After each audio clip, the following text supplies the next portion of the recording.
അങ്ങനെ Malayalam big boss season 6 ലൈവിൽ ഇപ്പോൾ നടന്നുകൊണ്ടിരിക്കുന്നത് നമ്മുടെ ജാസ്മിൻ ഗബ്രി, അതേപോലെ തന്നെ മുടിയൻ, അതേപോലെ തന്നെ നമ്മൾ അഭിഷേക് ഉണ്ട്. ഇവരെല്ലാവരും സംസാരിക്കുന്നത് ജിൻഡോയിനെ കുറിച്ചാണ്. ഇന്നലെ ബിഗ് ബോസ് ജയിലിൽ വെച്ച് നമ്മുടെ ജിൻഡോയും ജാസ്മിനും തമ്മിൽ ചെറിയ രീതിയിലുള്ള പ്രശ്നങ്ങളൊക്കെ നടന്നിട്ടുണ്ടായിരുന്നു.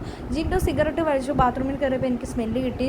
ജിൻഡോ ചേട്ടൻ അത് ഫ്ലഷ് ചെയ്ത് കളഞ്ഞിട്ടുണ്ടാവും. ഇവിടെ ഒന്നും കാണുന്നില്ല, ലൈറ്റർ എവിടെ എന്ന് ശ്രീധുവിനോട് തപ്പിപ്പിടിക്കാനൊക്കെ പറഞ്ഞിട്ടുണ്ടായിരുന്നു. എന്താണെങ്കിലും ജാസ്മിൻ ഒരു വലിയ സത്യം കണ്ടുപിടിച്ചിരിക്കുകയാണ്. ഇന്നലെ രാത്രി ഒറ്റ രാത്രി കൂടി ജയിലിൽ കിടന്നതുകൊണ്ട്, ജിൻഡോയിൻ്റെ കൂടെ ജയിലിൽ കിടന്നതുകൊണ്ട് കണ്ടുപിടിച്ചു. ജിൻഡോ ചേട്ടന് ഭയങ്കര പേടിയാണ്. അതെനിക്ക് ഇന്നലെ രാത്രി മനസ്സിലായി എന്നാണ് കണ്ടുപിടിച്ചിരിക്കുന്നത്. ആ ആൾ പുതിയ ഗെയിം പ്ലാനുമായിട്ട് ഇറങ്ങിയിരിക്കുകയാണ്. ആരോടും വലിയ ഷൗട്ട് ചെയ്യാതെ സൈലൻ്റ് ആയിട്ടിരിക്കുക. എന്ത് പറയണമെങ്കിലും എന്നോട് പറഞ്ഞോട്ടെ, ഞാനൊന്നും പ്രതികരിക്കില്ല എന്നൊരു സ്ട്രാറ്റജിയാണ് ഇപ്പോൾ അയാൾ പിടിക്കുന്നതെന്ന് നമ്മുടെ ഗബ്രി അടുത്തതായി കണ്ടുപിടിച്ചിട്ടുണ്ട്. എന്താണെങ്കിലും ഇവരുടെ കണ്ടുപിടുത്തം വലിയൊരു കണ്ടുപിടുത്തമാണെന്ന് ഉള്ള രീതിയിൽ നമ്മുടെ ഋഷിയും അഭിഷേകും ഒക്കെ അത് കേട്ടുകൊണ്ടിരിക്കുന്നുണ്ട്.